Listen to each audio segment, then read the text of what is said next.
1년 후 새로운 사실을 발견한다. 자료 종합하다 발견했습니다. 우리가 레이더가 이런 부분이 삭제됐다. 이런 내용 다룬 적 있었죠. 레이더를 구해서 분석할 때 여기는 왜 안 나왔어? 이렇게 의문을 가졌던 적이 있었어요. 제가 AIS 누락 구간은 뭐 신문제상에도 많이 나왔는데 레이더는 정전이 되지 않는 한 절대 누락이 될 수 없거든요. 여기 누락이 정보가. 됐단 말이에요. 근데 이게 처음에 가족들이 내려가서 복원을 했을 때 이 버전이 제일 먼저 나왔어요. 여기가 딱 두 곳이 이상하게 레이더가 없는 거예요. 그런데 이게 여기가 어디지 하고 이상한 해군 행적, 이상한 놈하고 비교해봤더니 우리가 도저히 믿을 수 없다고 왜 이렇게 된 거야? 요 부분이었던 거예요. 요 부분. 딱 일치합니다. 요 부분. 양쪽이. 요 부분 없어진 요 부분이 결국은 이 말도 안 되는구만 했던 요 부분이었어요. 아니 그래서 저는 이제 뭐라고 생각해요? 혹시 이 이상한 막 뭐랑 마치 충돌이라도 한 것처럼 팍팍 꺾이는 이 항적들이 실제가 아닐까, 진짜가 아닐까. 그러니까 이게 삭제한 이유가 있지 않겠나? 진짜라서 이걸 삭제하고 발표했다가 파파에서 막 왜 레이더가 누락돼 막 이렇게 문제제기하고 막 여러 가지 문제제기라니까 그 안을 또 메꾼 버전이 두 번째 버전이 나왔거든요. 뭐 저장 장치에 뭐 원본은 하나인데 저장 장치가 두 개라서 두 버전이다 이런 얘기까지 나왔는데 숨길 게 있어서 그렇죠. 삭제한 게 아닐까 생각하게 된 거예요. 예. 처음에 이해가 안 가다가 그래서 뭘 했냐면 이 이상한 항적을 실제 우리가 이게 맞다고 둘라이 선장님이 당일날 손으로 직접 쓴 예, 그래서 데이터를 보고. 좋은 항적이라고 이게 맞다고 거의 확신하고 있는 이 위치로 이걸 전체를 이동을 시켜보기로 한 거예요. 얘를 이렇게 두고 세 개를 따로따로 두고 고민을 하다가 얘를 일로 옮겨볼까? 이 생각을 하게 된 거예요. 믿기지 않는 일이 벌어졌습니다. 옮깁니다. 해군 레이더 항정이에요. 얘의 위치에 얘를 끌고 내려와 봅니다.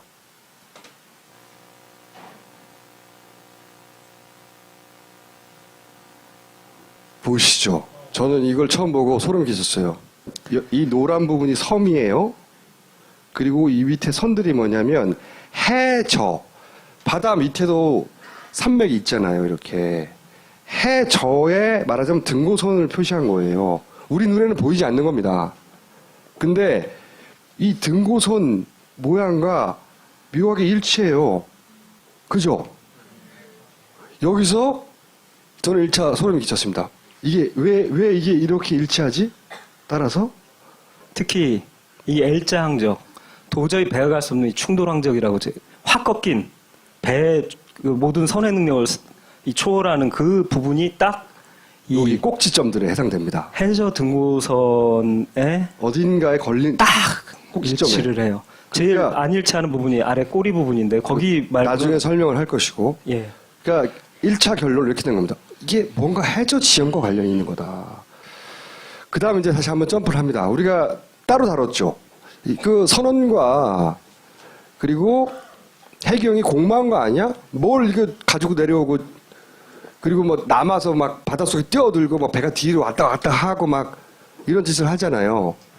조타실에서 뭐 나왔단 말이죠. 우리 동영상을 이미 예전 시간에 봤지만 이 물건들이 여기 있다가 밑으로 내려오고 이게 이 뒤에 숨기고 막 꺼내고 막 그런 거 봤잖아요. 근데 그 과정은 다시 반복할 필요가 없고 핵심은 뭘 가지고 나왔단 말이야. 그죠? 근데 그런 나온 물건 중에 여기서 떨어진 물건들 네. 중에 이런 게 있어요. 하얗게 보이는 사각 물체가 있어요. 이게 이제 영상들 다 삭제했다 하다 보니까 막 헬기에서 찍은 거 편집하고 막 했잖아요. 그 중에 보면 이게 중간에 나왔다가 사라져요. 그 얘기는 가져왔다는 거죠. 누군가가. 근데 이 물체를 김 감독이 김 감독은 지금 이 세월호 전체 물체들의 비례와 길이와 높이를 다 알거든요. 세월호를 알거든요. 3D로 만들어 놓고 보다면 거기 물체를 이렇게 상대 비율로 다 계산할 수 있거든요. 네. 해봤더니 아까 선장님 무릎에서도 나오지만 여기서도 보니까 가로 세로가 거의 30cm에 가까워요. 이게 30cm 정도. 예, 그리고 동영상으로 이렇게 쭉 움직이면서 이렇게 각도 변화를 하면서 보니까 정말 이상했던 게 꼭 두 개의 나비 날개 두 쪽처럼 두 쪽으로 돼 있다는 걸 알았어요. 무슨 얘기냐면은 폭이 30cm인데 반이 나눠져 있는 거죠. 30cm라고 하면 이 반이 이렇게 절치되어 있는 것처럼 네. 움푹 들어가 있다는 겁니다. 그러니까 15cm, 15cm 종이 뭉치 두 개인 거예요. 네. 이게 네. 종이로 보여지고 그걸 본 순간 이거 서류 종이 아니다를 확신했어요. 90%가 서류 종이 아니다. 그렇다면 찾을 가능성이 있다고 딱 느꼈죠. 이거 특수지 같다. 그래서 이제 김 감독 무슨 생각을 했냐? 이런 종이를 쓰는 선실 내 기계가 있을까? 그렇죠. 이걸 찾은 거예요. 네, 다 뒤졌습니다. 뒤져서 찾았죠. 15cm 종이를 쓰는 이 장비가 하나였어요. 배 안에 있는 무수한 장비들 중에. 네. 그거는 뭐냐? 에코 사운더. 15cm 와이드 기록지를 사용한다. 아, 규격이 딱 맞더라고요. 규격이 딱 맞아요. 알고 봤더니 그리고 요즘 장비들은 잘 아시겠지만 거의 다 LCD를 써요. 이게 단종된 게 2001년 배가 오래된 거거든요. 아니, 엔틱이에요, 말하자면. 오래된 배를 들여갖고 그 배에 설치되어 있던 오래된 에코 사운드라는 장비에서 15cm 폭의 종이를 쓰더라. 예. 그런데 그러면 에코 사운드가 뭐하냐? 음향 측심기다. 음향 측심기가 뭐냐? 해저의 깊이를 측정하는 장비였어요. 종이를 지진계 같은 거 이렇게 보면 종이가 드르륵 드르륵 돌아가면서 잉크 먹인 바늘이 막 이렇게 여기 측정하잖아요. 보이시죠? 이렇게 기록되는 네. 거죠. 해저의 지형들이. 네, 저걸 탁 키면 자기가 지금 아래 해저 지형이 선박에서 자기가 다 알 수 있는 거예요. 네. 배 밑에 지형을 기록하는. 자. 네. 근데 여기서 중요한 거는 이게 뭔가 해저 지형과 관련이 있다. 음. 또 한 포인트를 찾은 거죠. 그래서 김 감독이 그 다음에 한 거는 국립해양조사원에서 이 일대에 해저 지형도를 만들어 놓은 걸 입수를 했어요. 그래서 그 정밀한 지도를 입수한 다음에 여기다가 그 이상한 놈 있잖아요. 그 놈을 얹었어요.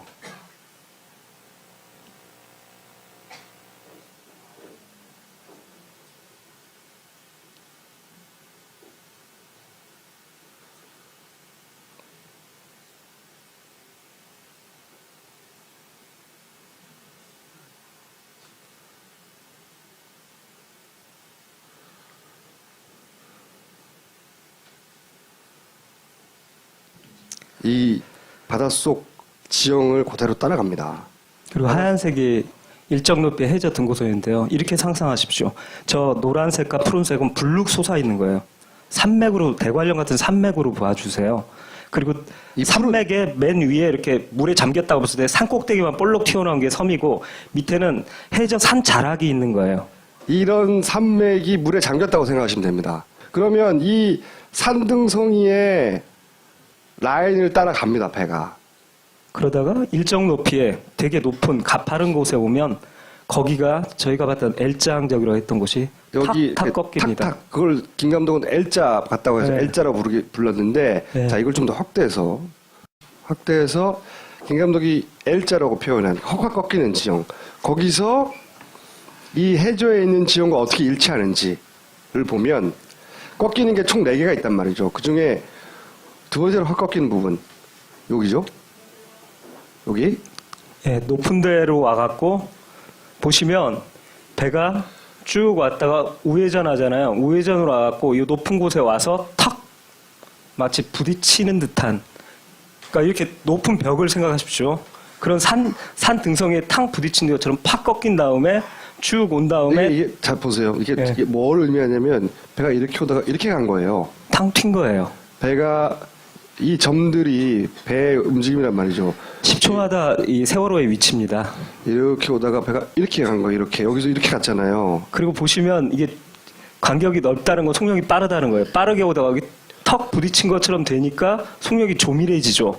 느려진 거예요. 이 간격이 멀면 속도가 빠른 거고. 빠르고. 왜냐면 같은 시간에 딱딱딱 찍히는 건데. 10초에 한 번씩 지키는 거예요. 서로 가까우면 느리고 멀면 빠른 거예요. 네. 이게 빨리 오다가 여기서 뭔가 턱 하고 이렇게 꺾이고 꺾이죠. 어. 이렇게 꺾이고 그다음에 느려지죠. 예, 느려지고서 이 등고선을 따라 그대로 라인을 너무 정밀하게 와요. 이렇게 온 다음에 옵니다. 예, 오다가 여기서 또 한 번 이렇게 탁 꺾여요. 예, 여기서 탁 바로 여기가 굉장히 저는 보고 소름이 끼쳤는데요. 여기가 산줄기거든요. 해저 산맥의 산줄기인데 여기 골이 탁 파져 있어요. 여기에 고길에 탁 들어오면서 고기를 타고 들어오고서 다시 여기 두 번째 산줄기에서 탁 한번 꺾이는 꺾여요. 지점이 정확히 일치하고 있어요. 2번, 예. 4번. 그 다음에 내려와 갖고 여기가 산봉우리처럼 외진 산봉우리처럼 살짝 나와 있는데 색깔을 보시면 요 산에 살짝 나와 있는 데서 다시 이쪽으로 펑 꺾인 다음에 온 다음에 다시 등고선을 정확히 따라서 쭉 올라가서 여기서 또 이렇게 등고선 골이 져 있는데 그 골까지 정확히 따라서 위로 올라가고 있습니다. 요약하면 예. 배가 이해할 수 없고 쓰레기라고 표현했던 네. 이렇게 확 꺾이는 지점은 해저 지형과 일치시켜 봤더니 그 해저가 툭 튀어나온 부분들과 일치하더라는 겁니다. 그래서 자. 이제 추가 조사를 했습니다. 자, 그럼 아까 네. 뭐 하여튼 에코 사운드라고 수심 측정기라고 하죠. 예, 쉬운 말로. 수심을 에코 재는 그 사운드. 측정기. 그러면 이제 다시 의문이 생긴 겁니다. 그걸 수심을 측정한다고만 생각하고 있었어요. 그래서 지형과 관련이 있구나. 근데 그걸 언제 사용하냐를 항해사 선장들한테 물어봤어요. 우리는 배를 모르니까. 투명할 때 쓴다고 하시죠. 이게 투명가 뭔가 했더니 앵커를 내릴 때 쓰는 거랍니다. 일반적으로 항해를 할 때, 그럼 법적으로 항해할 때 항상 켜야 되는 겁니까? 라고 이제 질문을 드렸는데, 선장님들과 항해사들이, 아니, 그걸 왜 켜냐고 계속. 왜냐하면 이렇게 항해를 할 때는 자기가 아는 코스고 깊은 데로만 다니니까 이거 켤 일이 없는 거예요. 그러다가 항구나 이런 데 가갖고, 앵커를 다들 내려야 되는데 깊이를 잘 모르거든요. 왜냐면 해도가 정확하지는 않으니까 종이 해도가. 그러니까 밑에 내 앵커가 잘 내려갖고 이쯤에 잘 걸릴 수 있나를 보기 위해서 이 에코 사운드를 탁 킨대요. 그때만. 뭔가 연결되지 않습니까? 이 에코 사운드는 앵커를 내릴 때 쓰는 거지 운행할 때 쓰는 게 아니래요. 자, 그러면서 다시 생각나시죠? 저희가 약 몇 달 전에 그런 얘기 했었습니까? 이상하게 왼쪽 앵커가 잘 안 보인다고. 9시 32분경에는 안 보이고. 네. 그래서 안 보이죠, 여기? 안 네. 보이고. 그래서 이게 머드가 묻었거나 지금 끌어올리는 중 아니냐 이런 네. 의문을 제기했었죠. 하여튼 그리고 비정상이었습니다. 35분쯤에는 다시 보입니다. 그래서 그러면 그 사이 시점 30분에 35분 사이에 얘가 끌어올려졌나? 그리고 여기서 중요한 건 왼쪽 앵커의 색이 오른쪽 앵커 처음에 출항할 때는 새카맣게 아주 잘 닦인 앵커였는데 이때 보면 다시 나타난 앵커를 보면 약간 황갈색으로 변색이 돼 있어요. 그래서 저는 이거 머드가 묻었을 거라고 제가 확신을 했었죠. 해저 지형이 진흙 끈적끈적하거든요. 우리가 따로따로 다뤘던 거에 다 연결되는 거예요. 예. 그래서 이거는 나중에 요 시간대 사이에 앵커가 끌어올려진 거 아닌가? 앵커가 사용된 거 아닌가? 이런 의문을 제기한 적이 있었죠. 그래서 이걸 모아서 재구성을 해보자면 사고 5분간의 분석은 이런 겁니다. 배가 이렇게 앵커를 내리고 앵커가 걸릴 만한 지형들을 따라왔어요. 그리고 실제 이렇게 획 꺾인 부분들은 배가 어떻게 저 큰 배가 회전 각도를 넘어서는 움직임이 있네. 앵커가 걸렸을 가능성. 배가 쭉 가다가 틱 한 거죠. 여기서 또 가다가 틱 한 거예요.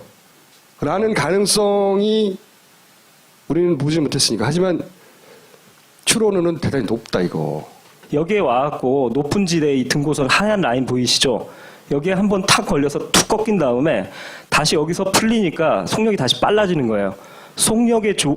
수심과 속력이 정확히 일치하고 있어요. 그러니까 여기 올 때는 앵커가 내린 길이에서 밑에 여유가 있으니까 걸리는 게 없으니까 다시 빨라져요.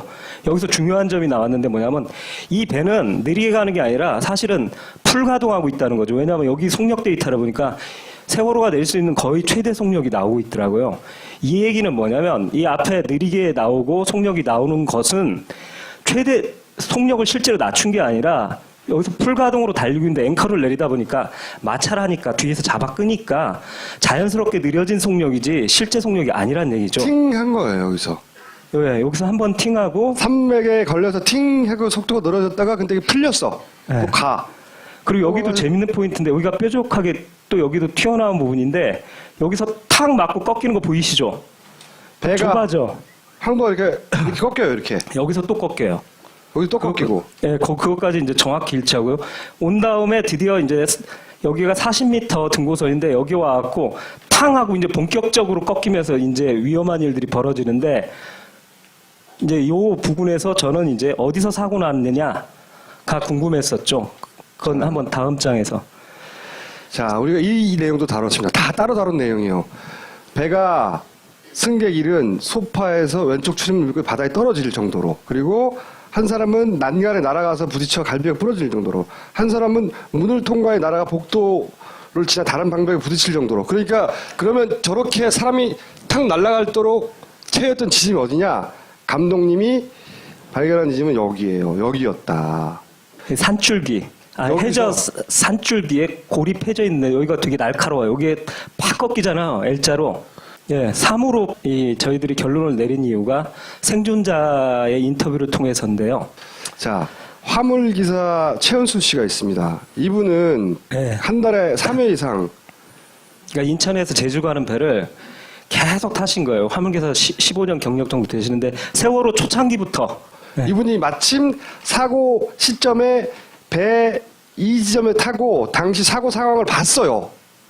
그래서 이분을 인터뷰를 했어요. 그래서 오른쪽 간판에서 중요한 점이 병풍도를 이렇게 정면으로 보고 계셨대요. 그러니까 다른 승객들은 그냥 섬이 처음 타신 분들은 섬이 그냥 저렇게 보이나 보다 했는데 이분은 그날 병풍도의 모습이 이렇게 가까운 걸 처음 보셨던 거예요. 자, 보세요. 예. 여기서부터 보았어요. 여기서부터. 아, 여기서부터 네, 보셨어요? 여기서부터 이제 본 거야. 이렇게 지나갔겠네요. 네, 이렇게 지나왔어요. 이렇게 길쭉했죠. 네. 여기서 이제 틀어버린 거라 거의 이쯤 와가지고. 아, 네. 이 정도 뒤에서 볼 때 한 이 정도? 네.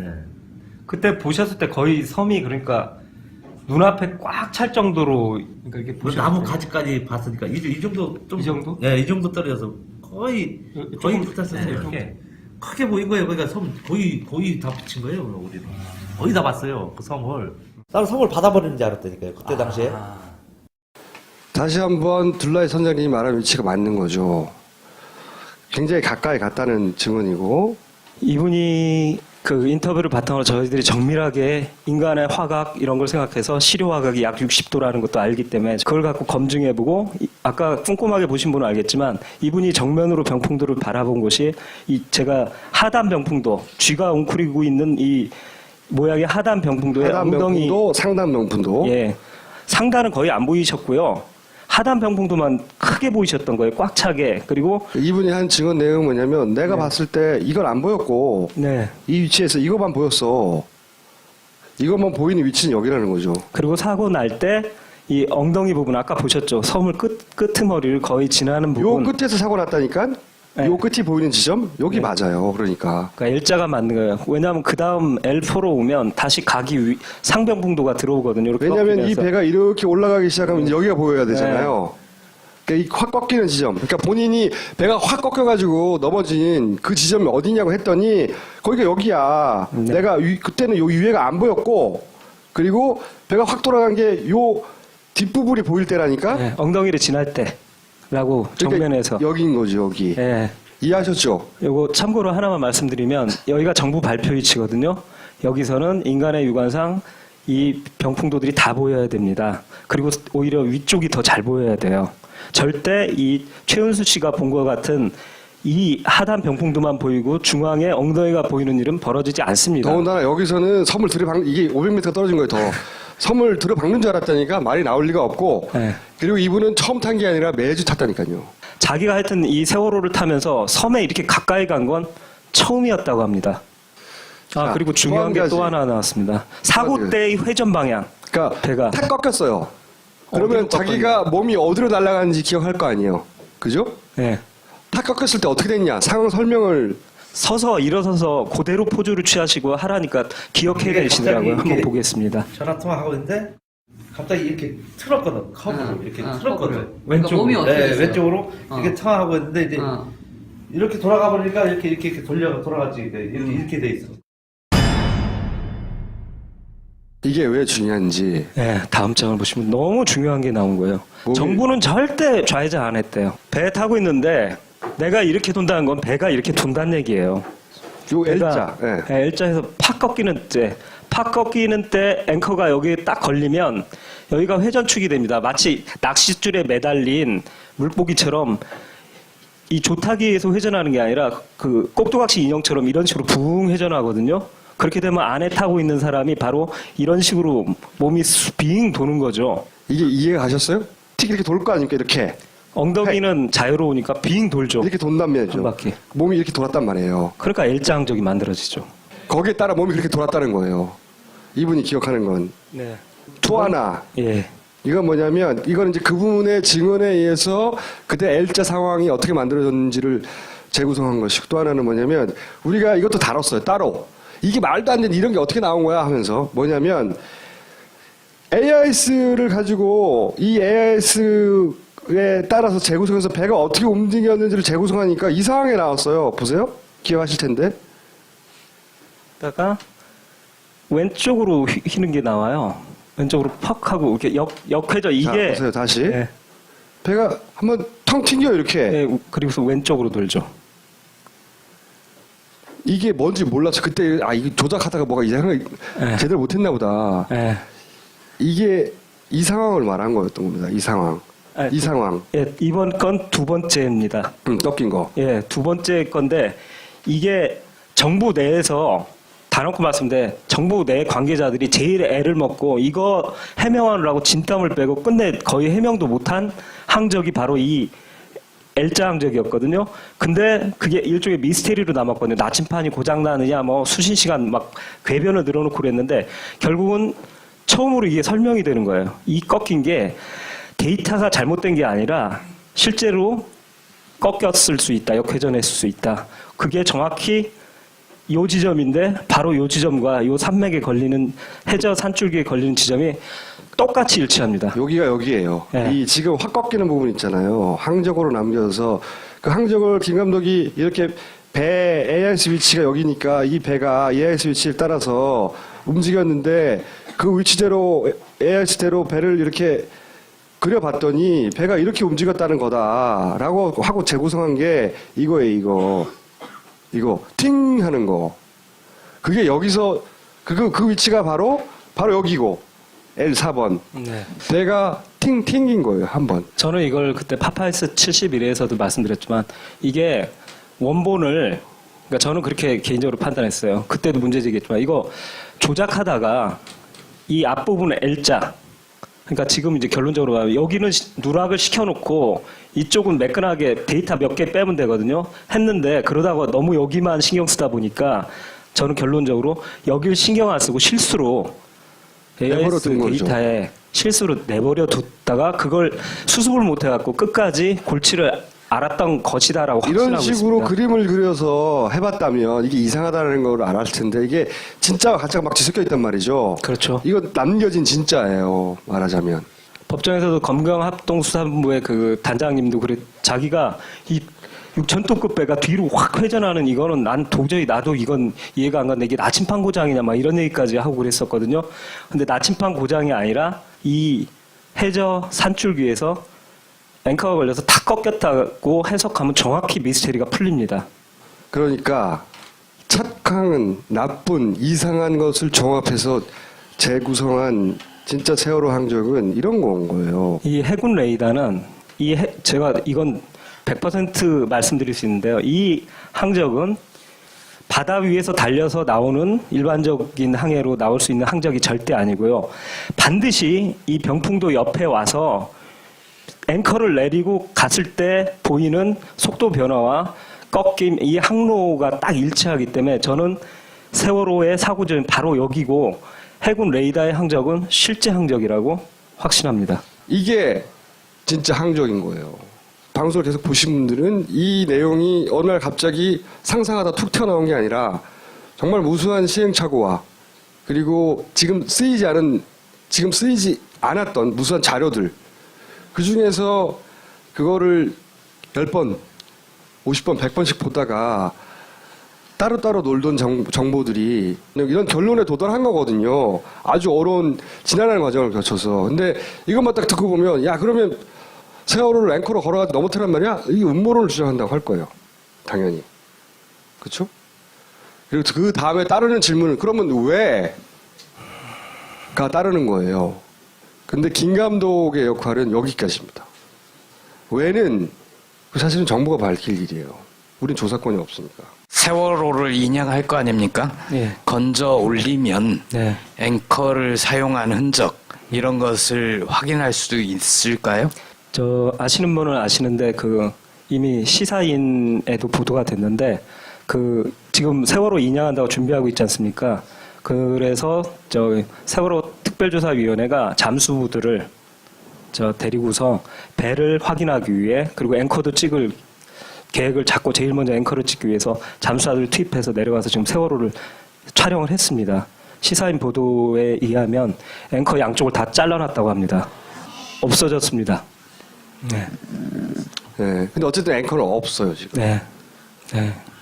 그리고 앞으로 계획을 말씀해 주시죠. 예. 앞으로는 이제 종합해서 결론도 났기 때문에요. 이제 본격 제작에 들어갑니다.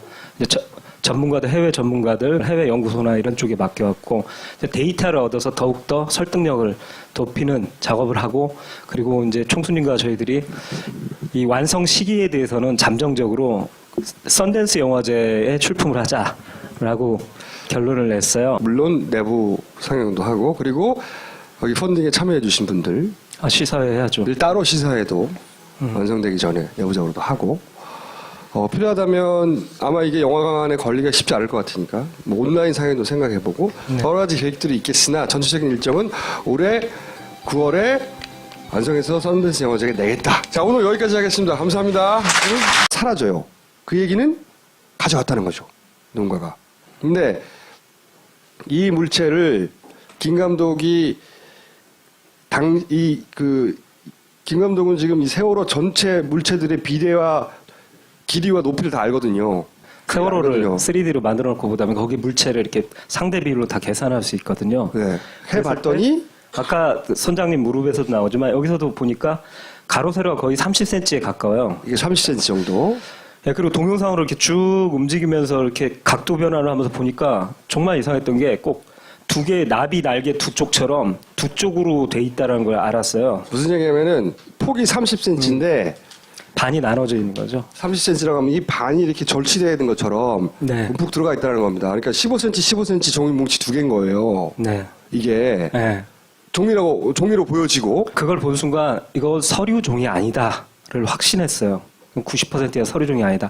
그렇다면 찾을 가능성이 있다고 딱 느꼈죠. 이거 특수지 같다. 그래서 이제 김 감독 무슨 생각을 했냐?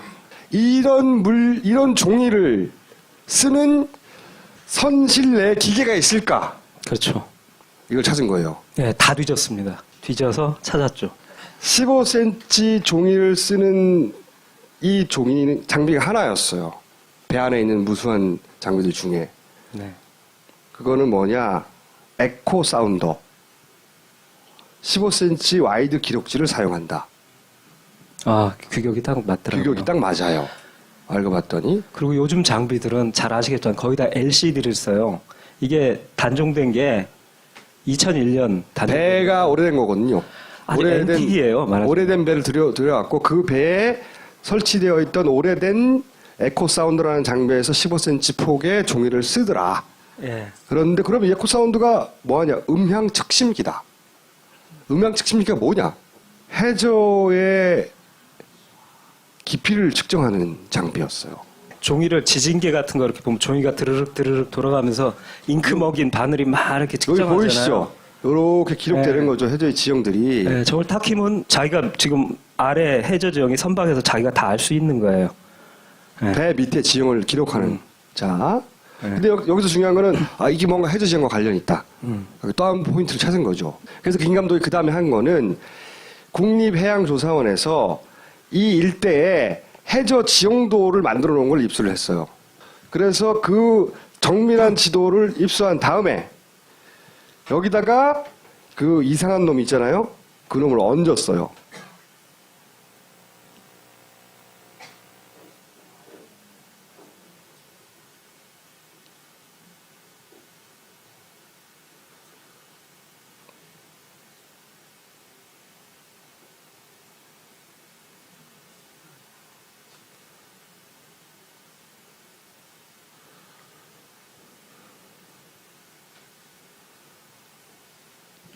이 바닷속 지형을 그대로 따라갑니다.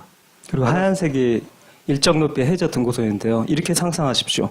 저 노란색과 푸른색은 불룩 솟아 있는 거예요. 산맥으로 대관령 같은 산맥으로 봐주세요. 그리고 이 산맥의 맨 위에 이렇게 물에 잠겼다고 봤을 때 산꼭대기만 볼록 튀어나온 게 섬이고 밑에는 해저 산 자락이 있는 거예요. 이런 산맥이 물에 잠겼다고 생각하시면 됩니다. 그러면 이 산등성이의 라인을 따라갑니다, 배가. 그러다가 일정 높이에 되게 높은 가파른 곳에 오면 거기가 저희가 봤던 L자항적이라고 했던 곳이 여기 탁탁 이렇게 꺾입니다. 탁탁 그걸 김 감독은 L자 같다고 해서 네. L자라고 불렀는데 네. 자 이걸 좀 더 확대해서 김 감독이 L자라고 표현한 헉헉 꺾이는 지형 거기서 이 해저에 있는 지형과 어떻게 일치하는지를 보면 꺾이는 게 총 4개가 있단 말이죠. 그중에 해저 지형의 진흙 끈적끈적하거든요. 우리가 따로따로 다뤘던 거에 다 연결되는 거예요. 예. 그래서 이거는 나중에 요 시간대 사이에 앵커가 끌어올려진 거 아닌가? 앵커가 사용된 거 아닌가? 이런 의문을 제기한 적이 있었죠. 그래서 이걸 모아서 재구성을 해보자면 사고 5분간의 분석은 이런 겁니다. 배가 이렇게 앵커를 내리고 네. 앵커가 걸릴 만한 지형들을 따라왔어요. 그리고 실제 이렇게 획 꺾인 부분들은 아니 배가 어떻게 저 큰 배가 회전 각도를 넘어서는 움직임이 있네. 앵커가 걸렸을 가능성. 배가 쭉 가다가 틱 한 거죠. 여기서 또 가다가 틱 한 거예요. 라는 가능성이 우리는 보지 못했으니까. 하지만 추론은 대단히 높다 이거. 여기에 와갖고 높은 지대에 이 등고선 하얀 라인 보이시죠? 여기에 한번 탁 걸려서 툭 꺾인 다음에 다시 여기서 풀리니까 속력이 다시 빨라지는 거예요. 속력의 수심과 속력이 정확히 일치하고 있어요. 그러니까 여기 올 때는 앵커가 내린 길이에서 밑에 여유가 있으니까 걸리는 게 없으니까 다시 빨라져요. 여기서 중요한 점이 나왔는데 뭐냐면 이 배는 느리게 가는 게 아니라 사실은 풀가동하고 있다는 거죠. 왜냐하면 여기 속력 데이터를 보니까 세월호가 낼 수 있는 거의 최대 속력이 나오고 있더라고요. 이 얘기는 뭐냐면 이 앞에 느리게 나오고 속력이 나오는 것은 최대 속력을 실제로 낮춘 게 아니라 여기서 풀가동으로 달리고 있는데 앵커를 내리다 보니까 마찰 하니까 뒤에서 잡아 끄니까 자연스럽게 느려진 속력이지 실제 속력이 아니란 얘기죠. 팅 한 거예요 여기서. 여기서 한번 팅하고 산맥에 걸려서 팅 하고 속도가 늘어졌다가 근데 이게 풀렸어. 네. 또 가.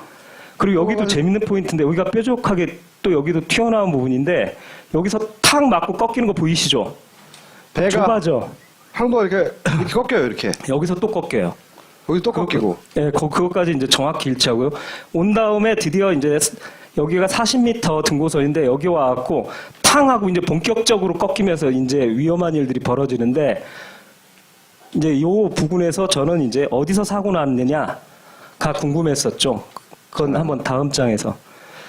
자 우리가 이 내용도 다뤘습니다. 다 따로 다룬 내용이에요.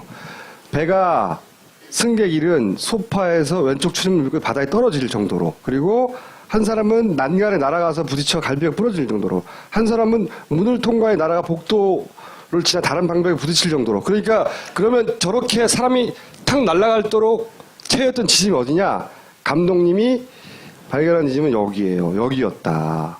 산줄기. 여기서- 해저 산줄기에 고립해져 있는데 여기가 되게 날카로워요. 여기에 팍 꺾이잖아요. L자로. 예, 3으로 저희들이 결론을 내린 이유가 생존자의 인터뷰를 통해서인데요. 자 화물기사 최은수 씨가 있습니다. 이분은 네. 한 달에 3회 이상 그러니까 인천에서 제주 가는 배를 계속 타신 거예요. 화물기사 15년 경력 정도 되시는데 세월호 초창기부터.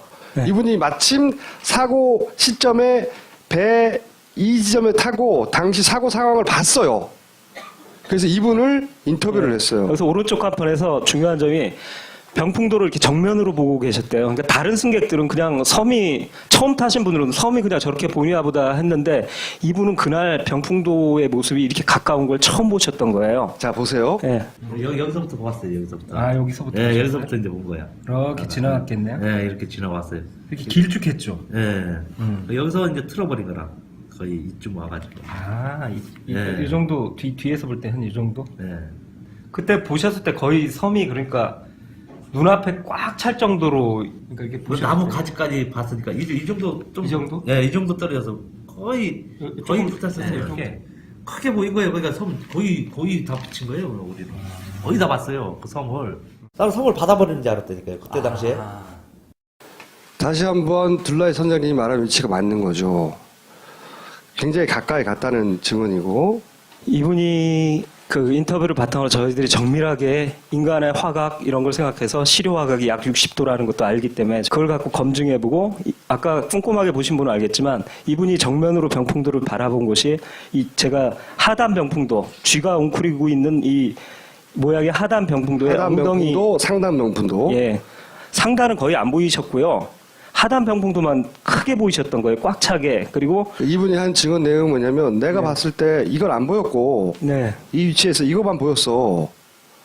이것만 보이는 위치는 여기라는 거죠. 그리고 사고 날 때 이 엉덩이 부분 아까 보셨죠? 섬을 끄트머리를 거의 지나는 요 부분. 끝에서 사고 났다니까.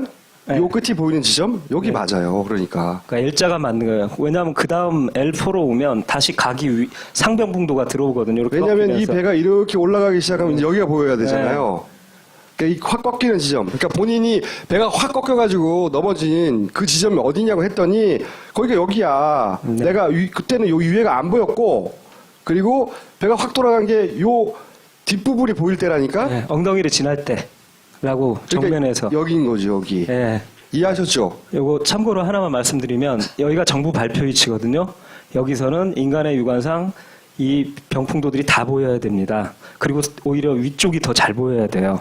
절대 이 최은수 씨가 본 것 같은 이 하단 병풍도만 보이고 중앙에 엉덩이가 보이는 일은 벌어지지 않습니다. 더군다나 여기서는 섬을 들이박는 이게 500m 떨어진 거예요. 더 섬을 들어박는 줄 알았다니까 말이 나올 리가 없고 네. 그리고 이분은 처음 탄 게 아니라 매주 탔다니까요. 자기가 하여튼 이 세월호를 타면서 섬에 이렇게 가까이 간 건 처음이었다고 합니다. 자, 그리고 중요한 또 게 한 또 가지. 하나 나왔습니다. 사고 때의 회전 방향. 그러니까 배가. 탁 꺾였어요. 그러면 어디로 자기가 몸이 어디로 날아가는지 기억할 거 아니에요. 그죠? 네. 탁 꺾였을 때 어떻게 됐냐 상황 설명을. 서서 일어서서 그대로 포즈를 취하시고 하라니까 기억해야 되시더라고요. 갑자기 한번 이렇게 보겠습니다. 전화 통화하고 있는데 갑자기 이렇게 틀었거든. 컵으로 이렇게 틀었거든. 컵으로. 그러니까 몸이 어떻게 네, 됐어요? 왼쪽으로 이렇게 통화하고 있는데 이제 어. 이렇게 돌아가 보니까 이렇게 돌아가지 이렇게 돼 있어. 이게 왜 중요한지. 네, 다음 장을 보시면 너무 중요한 게 나온 거예요. 몸이- 정부는 절대 좌회전 안 했대요. 배 타고 있는데 내가 이렇게 돈다는 건 배가 이렇게 돈다는 얘기예요. 요 배가, L자. 예. 네, L자에서 팍 꺾이는 때 앵커가 여기에 딱 걸리면 여기가 회전축이 됩니다. 마치 낚싯줄에 매달린 물고기처럼 이 조타기에서 회전하는 게 아니라 그 꼭두각시 인형처럼 이런 식으로 붕 회전하거든요. 그렇게 되면 안에 타고 있는 사람이 바로 이런 식으로 몸이 빙 도는 거죠. 이게 이해가 가셨어요? 틱 이렇게 돌 거 아닙니까 이렇게. 엉덩이는 자유로우니까 빙 돌죠. 이렇게 돈단 말이죠. 한 바퀴. 몸이 이렇게 돌았단 말이에요. 그러니까 L자항적이 만들어지죠. 거기에 따라 몸이 그렇게 돌았다는 거예요. 이분이 기억하는 건. 네. 또 하나. 예. 이건 뭐냐면 이건 이제 그분의 증언에 의해서 그때 L자 상황이 어떻게 만들어졌는지를 재구성한 것이고 또 하나는 뭐냐면 우리가 이것도 다뤘어요. 따로. 이게 말도 안 되는 이런 게 어떻게 나온 거야 하면서 뭐냐면 AIS를 가지고 이 AIS에 따라서 재구성해서 배가 어떻게 움직였는지를 재구성하니까 이 상황에 나왔어요. 보세요. 기억하실 텐데. 다가 왼쪽으로 휘는 게 나와요. 왼쪽으로 퍽 하고 이렇게 역회전 자, 이게 보세요. 다시. 예. 배가 한번 텅 튕겨 이렇게. 예, 그리고서 왼쪽으로 돌죠. 이게 뭔지 몰라서 그때 이게 조작하다가 뭐가 이상하게 예. 제대로 못했나 보다. 예. 이게 이 상황을 말한 거였던 겁니다. 이 상황. 아, 이 상황. 예, 이번 건 두 번째입니다. 꺾인 거. 예, 두 번째 건데 이게 정부 내에서 단언코 말씀드려 자, 1년 후 새로운 사실을 발견하다. 자료 종합하다 발견했습니다. 우리가 레이더가 이런 부분이 삭제됐다. 이런 내용 다룬 적 있었죠. 레이더를 구해서 분석할 때 여기는 왜 안 나왔어? 이렇게 의문을 가졌던 적이 있었어요. 제가 AIS 누락 구간은 뭐 신문제상에도 많이 나왔는데 레이더는 정전이 되지 않는 한 절대 누락이 될 수 없거든요. 여기 누락이 정부가. 됐단 말이에요. 근데 이게 처음에 가족들이 내려가서 복원을 했을 때 이 버전이 제일 먼저 나왔어요. 여기가 딱 두 곳이 이상하게 레이더가 없는 거예요. 그런데 이게 여기가 어디지 하고 이상한 해군 행적, 이상한 놈하고 비교해봤더니 우리가 도저히 믿을 수 없다고 뭐 이렇게 된 거야. 요 부분이었던 거예요. 요 부분. 딱 일치합니다. 요 부분. 양쪽이. 요 부분 없어진 요 부분이 결국은 이 말도 안 되는구만 했던 요 부분이었어요. 아니 그래서 저는 이제 뭐라고 생각해요? 혹시 이 이상한 막 뭐랑 마치 충돌이라도 한 것처럼 팍팍 꺾이는 이 항적들이 실제가 아닐까, 진짜가 아닐까. 그러니까 이게 삭제한 이유가 있지 않겠나? 진짜라서 이걸 삭제하고 발표했다가 파파에서 막 왜 레이더가 누락돼 막 이렇게 문제제기하고 막 여러 가지 문제제기라니까 그 안을 또 메꾼 버전이 두 번째 버전이 나왔거든요. 뭐 저장 장치에 뭐 원본은 하나인데 저장 장치가 두 개라서 두 버전이다 이런 얘기까지 나왔는데 숨길 게 있어서 그렇죠. 삭제한 게 아닐까 생각하게 된 거예요. 예. 처음에 이해가 안 가다가 그래서 뭘 했냐면 이 이상한 항적을 실제 우리가 이게 맞다고 둘라이 선장님이 당일날 손으로 직접 쓴 예, 그래서 데이터를 보고. 좋은 항적이라고 이게 맞다고 거의 확신하고 있는 이 위치로 이걸 전체를 이동시켜 보기로 한 거예요. 얘를 이렇게 두고 세 개를 따로따로 두고 고민을 하다가 얘를 일로 옮겨볼까? 이 생각을 하게 된 거예요. 믿기지 않는 일이 벌어졌습니다. 옮깁니다. 해군 레이더 항정이에요. 얘의 위치에 얘를 끌고 내려와 봅니다.